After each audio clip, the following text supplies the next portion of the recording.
오늘 본문 말씀인 고린도전서 8장은 바울이 우상에게 바쳐진 제물을 먹어도 되는가 하는 이 문제에 대해서 다룹니다. 이 고린도는 이 우상 숭배가 일상 깊이 들어와 있던 이러한 도시였습니다. 신전에서 늘 이 제사가 드려졌고 그 제사에 사용된 고기가 때로는 이 시장에 유통되기도 했습니다. 그러다 보니 이 교회 안에서도 이 문제를 가지고 또 이 문제를 바라보는 생각이 각각 나뉘어지게 되어졌습니다.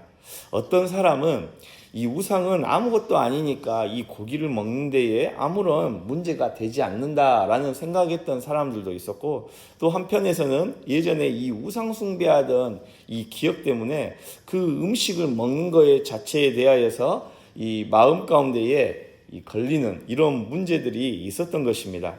바울은 이 문제를 단순히 지금 먹어도 된다, 먹으면 안 된다 이렇게 정리하고 있지 않습니다.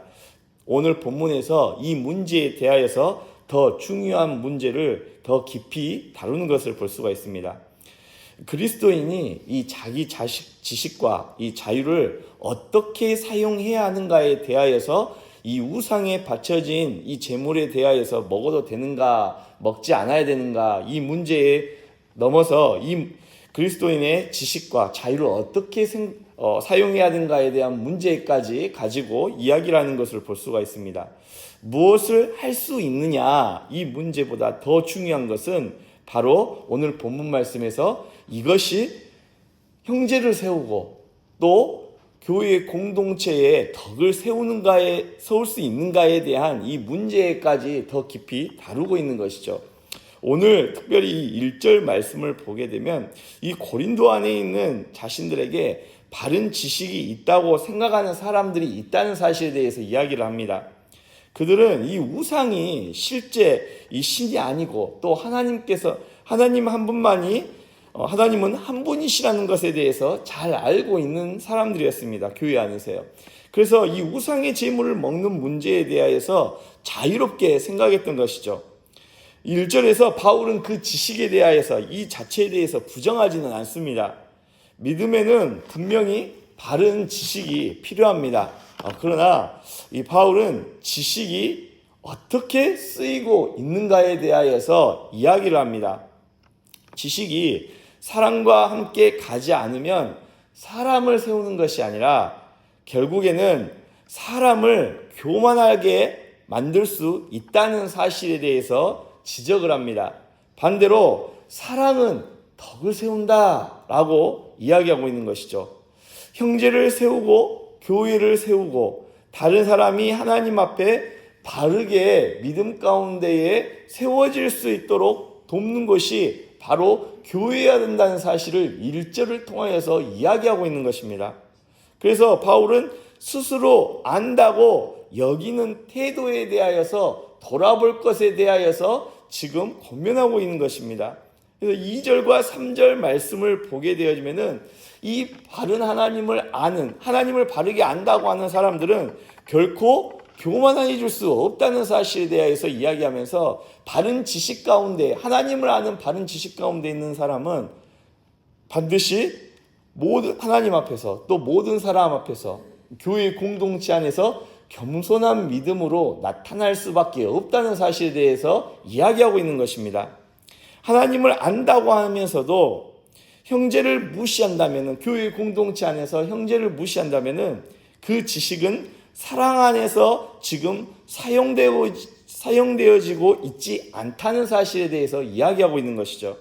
하나님께서 나를 사랑한다는 사실을 아는, 하나님의 은혜를 아는 자라면 마땅히 형제요 또 사람을 쉽게 판단하지 않는다는 것입니다.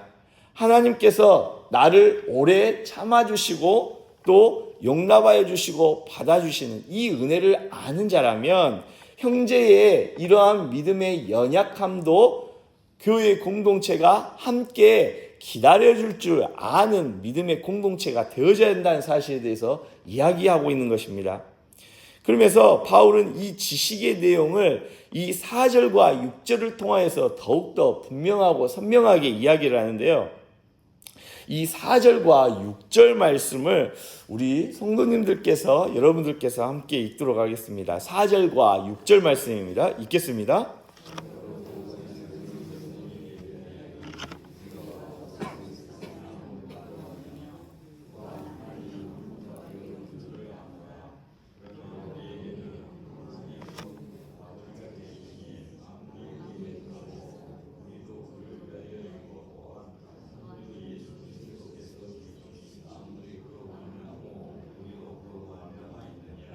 아멘. 4절과 6절을 통하여서 이 바울은 고린도 교회 성도들을 향하여서 우상은 참 하나님이 아니라는 사실에 대해서 다시 한 번 더 먼저 이야기를 합니다. 사람들이 여러 신의 이름을 부르고 두려워해도 우상이 사람의 생명을 붙들 수 없다는 사실에 대해서 이야기하고 있는 것이죠. 재물이 우상 앞에 놓여 있다고 해서 그 음식 자체가 특별한 영적 힘을 갖는 것도 아닙니다. 그러나 이 4절과 6절 말씀을 통해서 바울은 단순히 우상은 아무것도 아니라는 사실에 대한 이 이야기에 대하여서 멈추는 것이 아니라 그 넘어서 더 중요한 이 고백을 세울 것에 대하여서 권면을 합니다. 그것은 우리에게는 한 하나님 아버지가 계시고 한 주 예수 그리스도께서 계신다는 것이죠. 우리의 생명은 하나님께로부터 왔고 또 우리의 구원과 소망은 예수 그리스도 안에 있다는 사실에 대해서 지금 바른 신앙 고백 안에 서야 된다는 사실에 대해서 이야기하고 있는 것입니다. 고린도 교회가 고민하는 것은 겉으로 보자면은 이 음식을 먹어도 되는가, 먹지 않아야 되는가, 이 문제 앞에 있었습니다. 그러나 지금 바울은 오늘 이 본문 말씀을 통하여서 그 문제의 뿌리 안에 더 중요한 질문이 있음에 대하여서 이야기하고 있는 것입니다. 이 질문의 내용이 무엇이냐? 나는 누구에게 속한 사람인가? 나는 누구를 주님으로 고백하며 살아가고 있는가? 하는 이 질문 앞에 교회의 공동체가 반드시 먼저 서야 한다는 사실에 대해서 이야기하고 있습니다.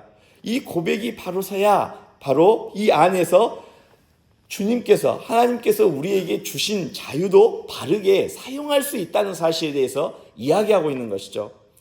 지금 바울은 여기서 더 나아가서 하나님이 한 분이시고 우상이 아무것도 아니라는 이 고백이 아무리 옳다 할지라도 모든 사람이 그 지식을 깊은 깊이로 붙들고 있는 것이 아니라는 사실에 대해서 7절에서 이야기하고 있는 것입니다. 그러니까 아무리 이 고백이 바른 고백이라 할지라도 믿음의 정도의 깊이가 다 다르다는 것이죠. 7절에서는 그러나 이 지식은 사람마다 가지지 못한다는 사실에 대해서 이야기를 합니다. 고린도 교회 안에는 예전에 우상 숭배에 깊이 묶여있던 사람들이 존재했습니다. 그들은 이 예수님을 믿게 되었지만은 이 과거의 기억 가운데에 이 우상 숭배를 하였던 이런 두려움 가운데 이러한 기억이 좋지 않았던 기억 안에서 완전히 자유롭게 되어지지는 않았던 것입니다. 어떤 고기가 우상에 바쳐졌다는 사실을 알면은 이러한 신앙생활 가운데서도 이 고기를 먹어도 되는 건가? 이건 우상에 바쳐진 건데 이러한 사실 가운데에서 신앙의 양심 가운데서 마음이 불편했던 것이죠. 그것을 먹는 일이 다시 옛삶으로 돌아가는 것이 아닌가라는 이러한 생각에 사로잡혔던 것입니다. 바울은 이 사실에 대하여서 전혀 배제하지 않고 또 무시해서도 안 된다고 이야기하고 있는 것입니다. 신앙의 양심이 약하고 비웃지 않아야 된다는 것이죠.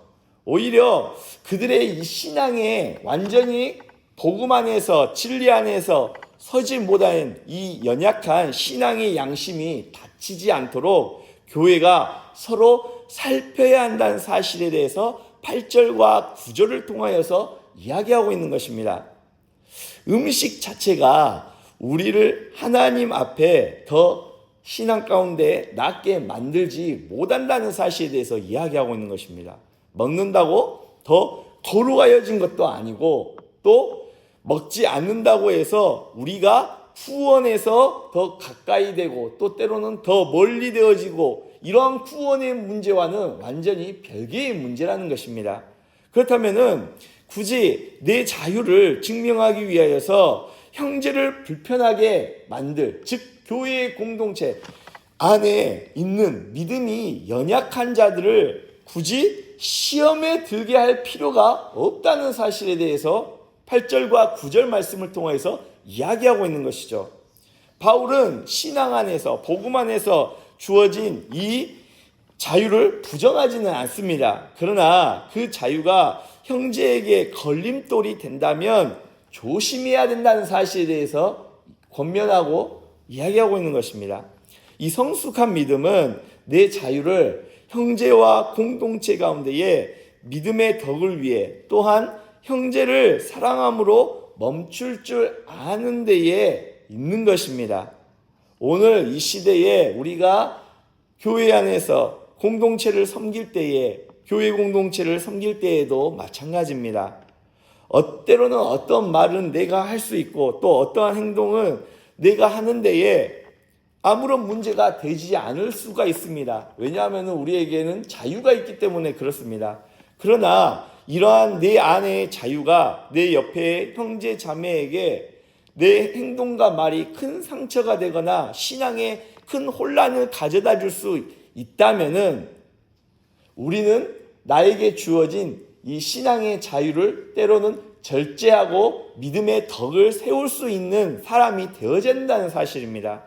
그래서 성숙한 성도는 나는 괜찮은데 라고 이러한 말 안에서 머물러 있는 자가 아니라 그 순간에 내 말과 행동이 교회의 공동체 안에 있는 연약한 성도에게 믿음의 덕을 끼칠 수 있는 또 형제에게 믿음을 세울 수 있는 행동과 말인가에 대하여서 깊게 생각할 줄 아는 사람이 교회 공동체 안에서 성숙한 믿음을 가진 사람의 모습으로 나타난다는 사실입니다. 이 사실을 이 10절과 12절에서 계속해서 말씀하고 있는 것이죠. 바울은 믿음이 약한 사람이 지식 있는 사람의 행동을 보고 자기 양심을 거스르면서 따라 할 수 있다고 이야기하고 있는 것입니다. 겉으로는 같은 행동을 하지만은 그 사람의 마음은 하나님 앞에서 상처를 입을 수 있습니다. 그래서 바울은 그 사람을 그리스도께서 위하여 죽으신 형제다라고 이야기하고 있는 것입니다. 내가 대하는 그 사람은 단지 생각이 부족한 사람이 아닙니다. 예수님께서 자기 피로 사신 소중한 한 영혼입니다. 그러므로 이 형제의 양심을 상하게 하는 일은 단순히 사람의 사이의 문제가 아니라 그리스도의 몸을 상하게 하고 아프게 하는 사실에 대하여서 우리는 늘 기억해야 되는 것이죠.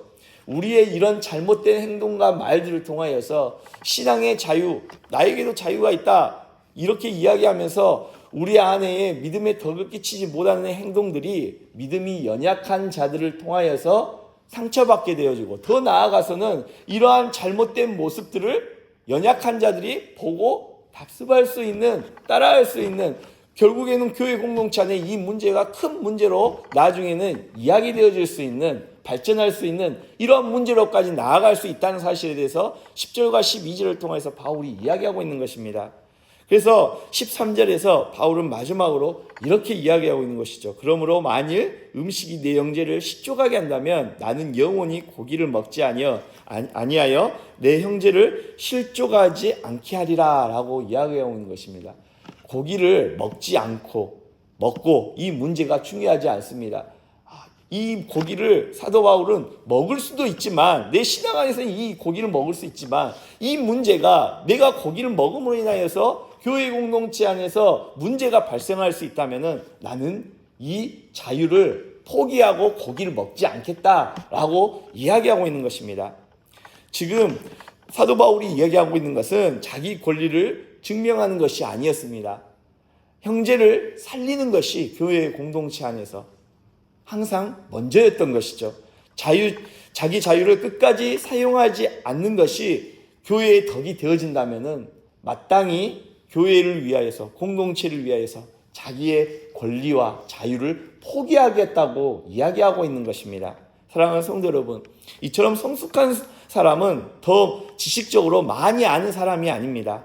더 많이 아는 만큼, 성경의 지식을 많이 아는 만큼, 그만큼 하나님의 사랑을 아는 자로서 교회 공동체, 또 내 옆에 있는 지체들, 형제 자매들에게 믿음의 덕을 끼칠 수 있는 자들이 바로 교회 안에서 성숙한 그리스도인의 모습으로 나타나는 것입니다. 성숙한 사람은 자유를 가진 사람만이 아닙니다. 그 자유를 형제를 위해 기꺼이 내려놓을 수 있는 사람이 바로 성숙한 사람입니다. 예수님께서 우리에게 그렇게 본을 보이셨습니다. 예수님께서는 가장 자유로운 분이셨지만은 우리를 살리시기 위해서 자신을, 생명을 아낌없이 교회 공동체 안에 내어주셨습니다. 끝까지 낮아지시고 그 낮아지심을 십자가를 통해서 보여주심으로 죽기까지 순종하셨습니다. 우리 역시 이 상황이 형제를 세우는 것까지 생각하는 믿음으로 우리는 늘 나아가야 됩니다. 우리의 지식은 교만이 아니라 그 지식이 형제를 섬기고 공동체를 섬긴 데까지 나아가서 주님의 영광을 위하여서 우리가 아름답게 세워져야 되는 것입니다. 그래서 우리의 가정과 교회가 서로를 판단하는 자리가 아니라 함께 주님께 가까이 나아가는 은혜의 자리가 되어져야 된다. 이 사실을 오늘 본문을 통해서 하나님께서 우리에게 말씀하고 계십니다. 사랑하는 성도 여러분, 우리 교회 공동체가 이러한 교회 공동체, 늘 사랑으로 함께 세워져가는, 겸손으로 함께 주님의 몸된 교회를 세워가는 이런 믿음의 공동체 되어지기를 간절히 바랍니다. 기도하겠습니다. 사랑하는 주님, 우리가 아는 것으로, 지식으로 교만하여지지 않게 하여 주시고, 이 성경의 지식이 사랑 안에서 사람을 세우는 도구가 되어질 수 있도록 인도하여 주시옵소서. 우리에게 주신 자유를 함부로 사용하지 않게 하시고 그 자유로 형제 자매를 살피며 교회를 세우는 데에 주님 앞에 쓰임받을 수 있도록 인도하여 주시옵소서. 예수님께서 우리를 위하여서 죽으셨던 것처럼 한 영혼을 귀하게 여기시고 우리를 위하여서 아낌없이 생명을 내어주셨던 것처럼 우리 역시도 우리의 말과 선택과 삶이 누군가에게 걸림돌이 되어지는 것이 아니라 주님께 함께 겸손하게 가까이 나아가는 그런 은혜의 통로가 되어질 수 있도록 인도하여 주시옵소서. 예수님 이름으로 기도합니다. 아멘. 하늘은